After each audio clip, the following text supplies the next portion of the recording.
Bien, buen día jóvenes, ¿cómo están? Espero que hayan amanecido muy bien el día de hoy. En este día vamos a ver la solución al ejercicio que se les planteó la semana pasada.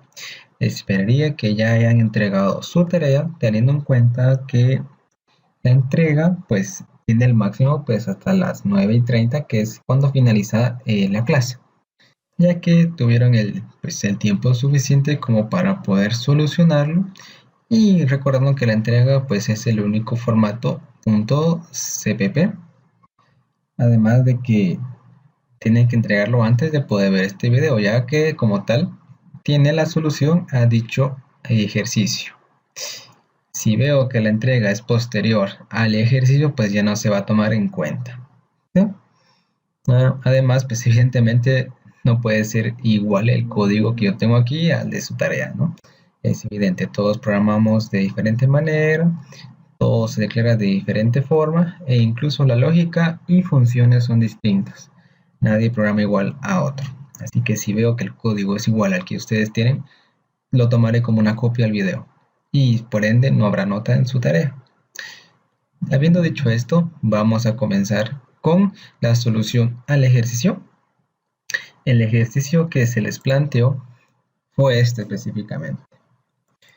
Bastante corto el concepto, pero sí tiene su nivel de complejidad algo interesante. Y dice así: pedir por teclado el tamaño de un arreglo de números y pedir los valores numéricos con los que se rellena. Los valores no se pueden repetir y al final mostrar el arreglo con los valores al final. Bien, así como les había indicado, yo les subí más o menos la explicación de lo que pues el programa debería de hacer para que tuvieran una idea pues un poco más amplia para poder codificar de una manera más fácil. Pero en sí, esto es el enunciado, ¿ya? Por eso no les coloqué el enunciado, sino que preferí explicarles cómo es que tendría que funcionar el algoritmo como tal. Bien, entonces vamos a proceder a realizar el programa. Como siempre recordándoles, hay que agregar lo que es la estructura básica de nuestro programa. Bien, ya tenemos la estructura principal. Si quieren, voy a colocar aquí arriba como comentario el ejercicio para que lo tengamos en cuenta y vamos realizando paso a paso lo que nos solicita. Veamos. Vamos a separarlo por acá. Ahí estamos. Entonces que termine hasta aquí. Ahí está. Muy bien. Entonces dice pedir al usuario, ¿sí?, por teclado el tamaño de un arreglo de números. Entonces quiere decir que el usuario nos va a definir como tal el tamaño de ese arreglo, ¿sí? Nosotros no, él lo tiene que hacer. Entonces vamos a declarar algunas variables para poder almacenar dicho número. En este caso va a ser de tamaño entero. Yo lo voy a llamar tamaño. Y como siempre vamos a reservar un espacio en memoria en el que inicialice en 0. Entonces le voy a decir al usuario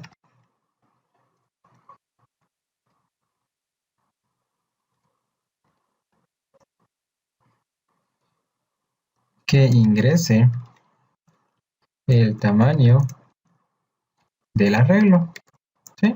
Que él me diga de cuánto tiene que ser o cuántos espacios va a necesitar para guardar su información. Y evidentemente lo voy a almacenar en la variable tamaño que acabo de yo declarar. Entonces, ya como ya conozco pues el tamaño como tal del arreglo, vamos a crear otra variable en donde pues podamos crear ese arreglo como tal. Entonces lo voy a colocar acá. Lo vamos a llamar vector. Y le voy a administrar el tamaño que el usuario me dijo, ¿sí? Ahí estamos. Perfecto. Entonces ya con esto ya estoy haciendo esta parte de aquí. Pedir por teclado el tamaño de un arreglo de números, ¿sí? Por eso es de tipo de dato entero, ¿verdad? Si fueran letras o otro tipo de dato, pues esto me lo va a definir, ¿verdad? Ustedes. Pero como me dicen números, pues yo lo hago de tipo entero. Ok, ya hice esta parte de aquí. Entonces me dice, además de haber pedido el tamaño, ahora tengo que pedirle los valores numéricos con los que se rellena, ¿sí? O sea, ahora vamos a pedir todos los números que él dijo que quería almacenar en dicho vector. Entonces, vamos a empezar a codificar esa parte. Me dice que hay que hacer esto. Ingrese los números a guardar. Pero le tengo que avisar de una vez, no los puede repetir, ¿sí? ¿Por qué? Porque eso es lo que dice de luego aquí. Los valores no se pueden repetir, ¿sí? Eso es importante. Entonces el usuario tiene que, pues, ser advertido de dicha restricción, ¿ya? Porque si no, pues su número no se va a guardar. Entonces todos tienen que ser distintos, ¿sí? No puedo almacenar dos veces un 3 ni mucho menos tres veces un 4, ¿sí? Porque de igual forma no lo almacena el programa, lo rechazaría inmediatamente. Entonces, todos deben ser distintos. Evidentemente, nosotros tenemos que programar eso para que así funcione. Porque a veces el usuario pues, puede ser, digamos, rebelde e incluso repetir un número. Y si nosotros no prevenimos ese error, entonces igual el programa lo va a almacenar. Y eso no es correcto, porque el ejercicio así lo pide. Entonces hay que codificarlo. Entonces vamos a rellenar ahora dicho vector. Ya sabemos cómo, ¿verdad? Utilizando pues un for. Vamos a declarar una variable local. Igual, siguiendo las costumbres, con la variable i. Hasta ahí pues tiene que ser menor al tamaño, ¿sí? Hace sentido, ¿verdad? Tiene que ser menor al tamaño que el usuario ingresó. A su vez, pues vamos a ir incrementando de uno en uno cada vez que se vaya guardando un dato, ¿verdad? Así es como tiene que funcionar. Bien, entonces ya aquí, como le estoy pidiendo que él me tiene que guardar un número, vamos a decirle pues por cuál va, ¿verdad ustedes? Entonces yo le voy a decir, bueno, un espacio acá, ¿sí? Para que se separe un poquito de que no esté tan pegado cerca de la consola, el número en el que va, y lo vamos a adornar con esto y esto, ¿sí? Y lo vamos a mandar a guardar, solo que aún no declaré una variable para eso. Entonces la vamos a crear aquí. Evidentemente lo voy a llamar número porque es lo que yo voy a guardar dentro del programa. Entonces vamos a usar esa variable que acabo de declarar. Se va a llamar número, ¿verdad ustedes? Y ahí está. Si quieren ejecutemos esta parte para que vean cómo es que está funcionando nuestro programa.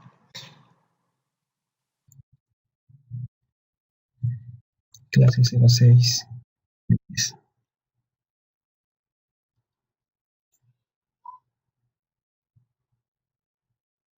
Entonces me dice que ingrese el tamaño del arreglo. Le voy a decir 5. Entonces me dice ingrese los números a guardar. No los puede repetir. Bueno, entonces voy a agregar un 1, 2, 3, 5. Pero si ingreso nuevamente un 1, este sí me lo va a guardar para ustedes. ¿Por qué? Porque no le he dicho que haga lo contrario. ¿Sí? No me mandó ningún error. Evidentemente yo no lo he programado. Pero es para que vean cómo es que está funcionando por el momento el programa. Y aquí le voy a agregar un santo de línea porque quiero que aparezca pues aquí también el 0. Vamos acá. Ahí está. Muy bien. Ahí estamos entonces. Muy bien. Entonces, ahora, ¿qué es lo que tengo que hacer? Ya estamos capturando el número por cada vez que se ejecuta el for. Entonces, tengo que mandar a guardar esos números al vector. Bien, entonces aquí es cuando ya empieza lo interesante. Analicemos un poquito. No tiene sentido venir y comparar un número si aún no existe o no tiene nada nuestro vector, ¿sí? Porque digamos, no va a comparar a cada rato el programa, solo la primera vez tiene que almacenar directamente un número. ¿sí? Porque esto no está vacío. Ya cuando ya no esté vacío, pues evidentemente tiene que comparar para ver si los números, pues, no hay otro repetido dentro de ese array como tal. Entonces, si el usuario me ingresa un 5, ese 5 se tiene que guardar. ¿Por qué? Porque es la primera vez que él digita un número. La segunda vez ya tenemos que comparar si existe. Ok, eso es muy fundamental. Llegar a ese nivel de abstracción para esos problemas pues requiere un poco de práctica. Pero si llegaron hasta aquí y pensaron en eso, felicidades, lograron un gran paso.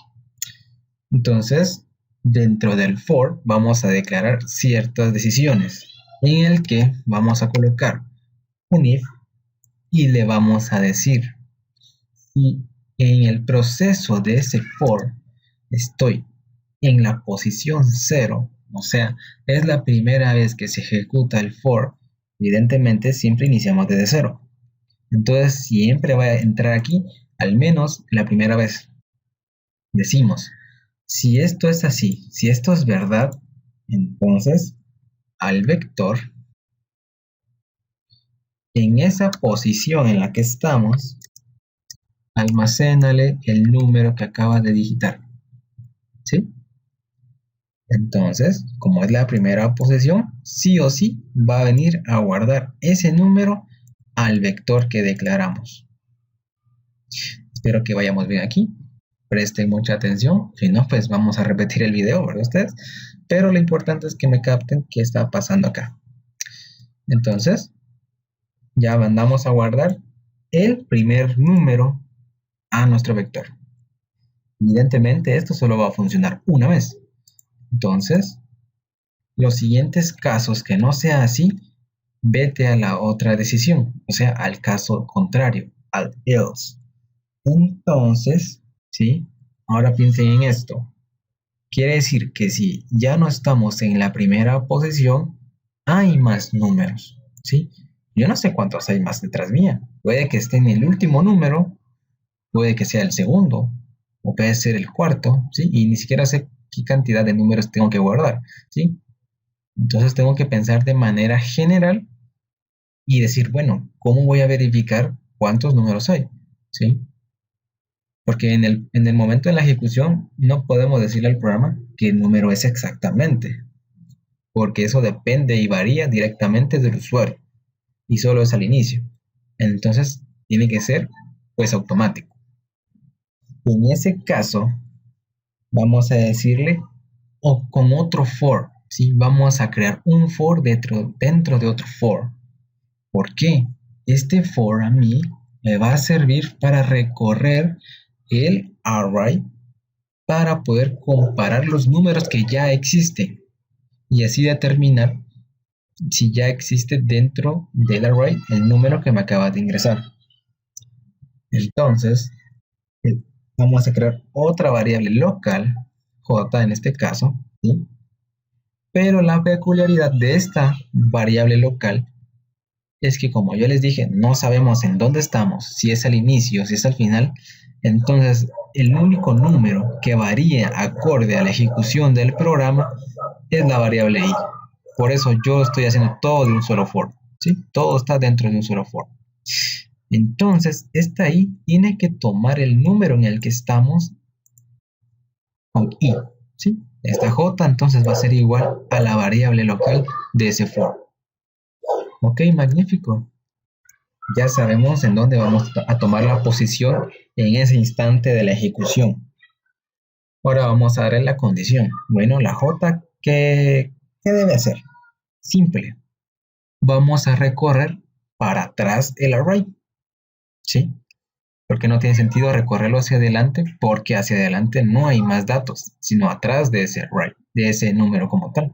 Entonces, le tengo que decir, en algún momento se tiene que detener, ¿sí? Ojo ahí. Si no, vamos a crear un bucle infinito y no va a hacer nada correcto. Le vamos a decir que tiene que ser mayor, sí o sí, o igual a la posición 0. O sea, detente cuando llegues a 0. O en otras palabras, detente cuando encuentres el último número, o sea, el primer número que se ingresó al inicio del programa. Ok, entonces Esta J, en vez de ir hacia adelante, evidentemente tiene que ir restándose en 1. O sea, hace retroceder. Vamos a abrir nuevamente las llaves y ahora vamos a codificar lo que tenga ese for, ¿sí? Vamos a decir qué es lo que tiene que hacer. Entonces, dentro de este for, ¿qué es lo que tenemos que preguntar? Vamos a preguntarnos si el número que ingresó es idéntico al que está en el vector como tal. Entonces quiere decir que eso es otra decisión. No, otra decisión. Entonces el vector en la posición J, en la posición J, vamos a compararlo con el número que me ingresó el usuario en ese instante. Abrimos llaves. Y entonces, ¿qué pasa si el número, digamos, aquí hay un 5 y me ingresa otro 5? Entonces entramos a esta decisión. ¿Qué es lo que va a hacer aquí entonces? Vamos a utilizar una variable que no hemos utilizado antes. Y esas, pues, se utilizan más que todo para este tipo de casos, para retornar algún tipo de aviso, ¿no? Entonces, lo vamos a declarar dentro del for, ¿sí? ¿Y cuál va a ser? Una variable de tipo bool, o sea, una booleana, que solo puede tomar, recordemos, dos valores, verdaderos o falsos. Yo la voy a llamar bandera, ¿sí? Una tipo de variable booleana llamada bandera, inicializada en false, ¿sí? Es false. ¿Qué quiere decir? Que esta variable en este momento tiene un valor falso. Ok.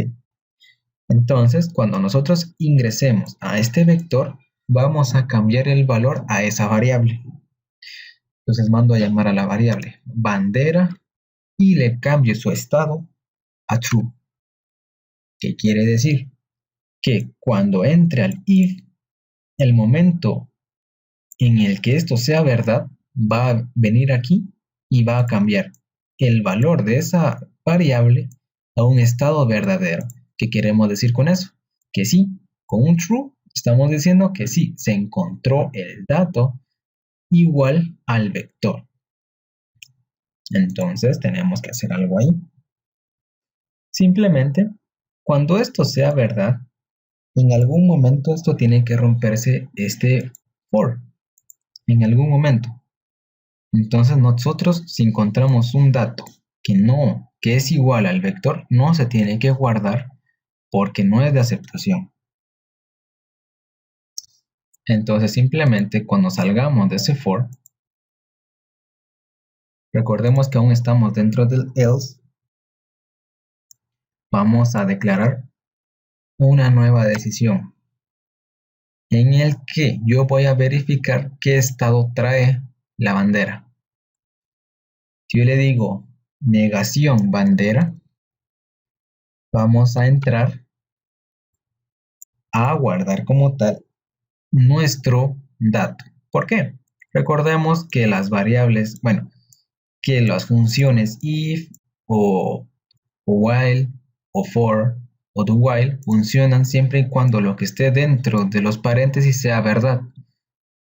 Lo que yo voy a comprobar aquí es que si el estado de la bandera sigue siendo un falso, ¿sí? No entramos a esta parte del if, ¿sí? O sea que no encontró ningún número igual al que teníamos en el vector.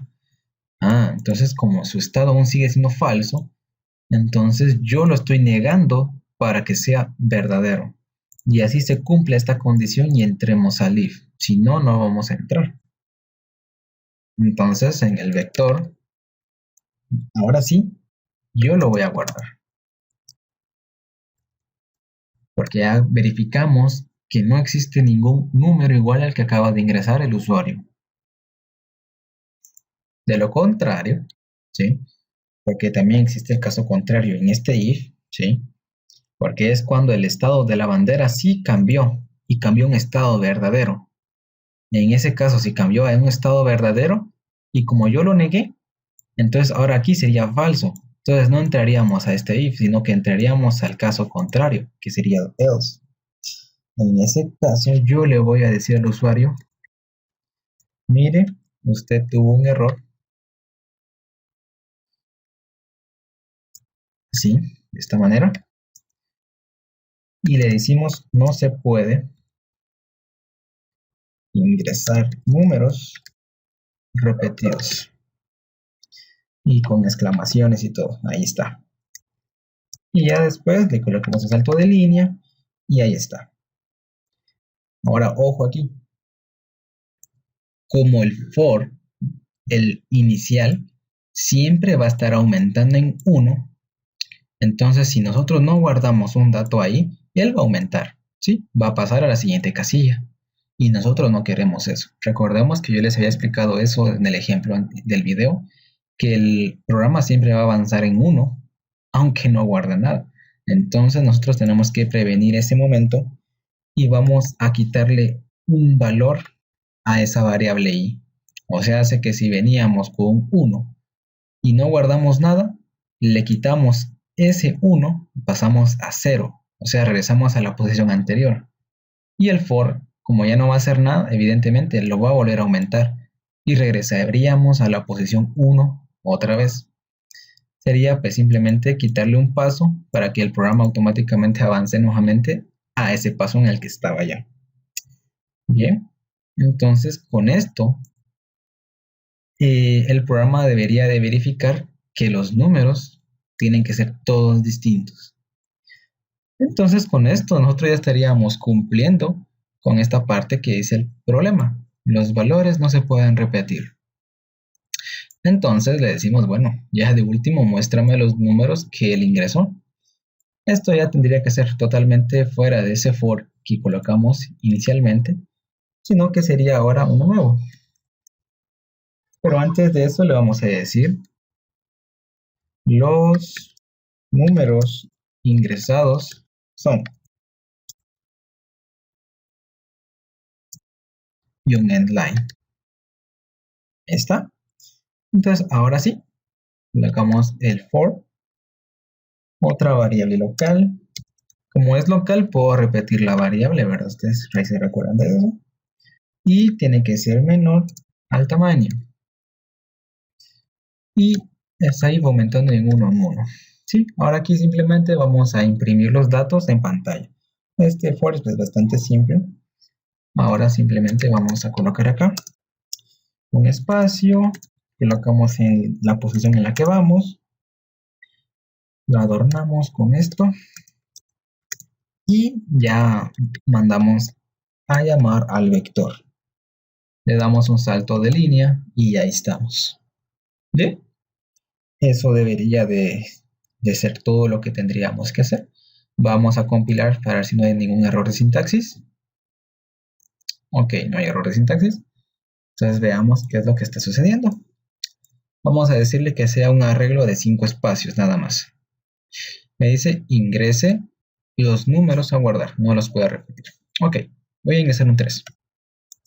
Perfecto, voy a ingresar un 9. Ahora quiero ingresar un 5. Bien, perfecto, todo bien. Ahora me da a mí la sensación de que quiero ingresar nuevamente un 3. A ver qué pasa. Uy, me mandó error el programa. Dice que no puedo ingresar un 3 porque ya lo había ingresado antes. Ah, qué interesante. Y el 3 dio error en la posición 3 del vector. Y si se dan cuenta, sigo en la posición 3, no avancé al 4. Entonces, bueno, yo dije, quiero ingresar ahora el 9, aunque yo ya lo he ingresado. Le doy y si se dan cuenta, me sigue mandando error. Y sigo en la posición 3. Ah, quiero ingresar un 5, tampoco, ya existe. Sigo en la posición 3. Y así voy a estar infinitamente hasta que yo no cambie de un valor. Entonces yo quiero ahora ingresar un 4. Y ahí sí me dejó. Y avancé a la posición siguiente, si se dan cuenta. Quiero ingresar un 1. Y ahí está. Ese fue el último valor que tenía que ingresar. Y automáticamente cuando se termina ese bucle, me manda la impresión de los datos. Y me los imprime en el orden en el que yo los ingresé. ¿Sí? 3, 9, 5. ¿Sí? Entonces 3, 9, 5. Y aquí mandaron errores, ¿verdad? Y el 4 ya fue de aceptación. Entonces aquí está, ¿ven? El número 4 en la posición 3. Y el último en la posición 4 del vector ingresé un 1 y ese así ingresó. Con esto, jóvenes, podemos decir que nuestro programa sí está funcionando correctamente. Muy bien. Espero que haya quedado claro el funcionamiento. Se ve un poco complejo, pero simplemente es de analizar como tal el ejercicio y imaginarse cómo va a funcionar o cómo va a reaccionar el programa mediante el algoritmo que nosotros estamos creando aquí, ¿sí? Todo el funcionamiento está aquí, ¿vean? En un solo for. Y ya dentro de ese for, pues fuimos creando ifs, ¿sí? Un if aquí, otro for anidado, ¿sí? Fuimos creando diferentes funciones que ya hemos visto, una dentro de otra. Bien, espero que haya quedado todo muy claro. Bien, entonces jóvenes, no van a tener actividad el día de hoy. Se va a tomar como asistencia la entrega de la tarea como tal del ejercicio. Evidentemente, antes del cierre como tal, de la entrega en la plataforma. Que tengan un buen día, jóvenes.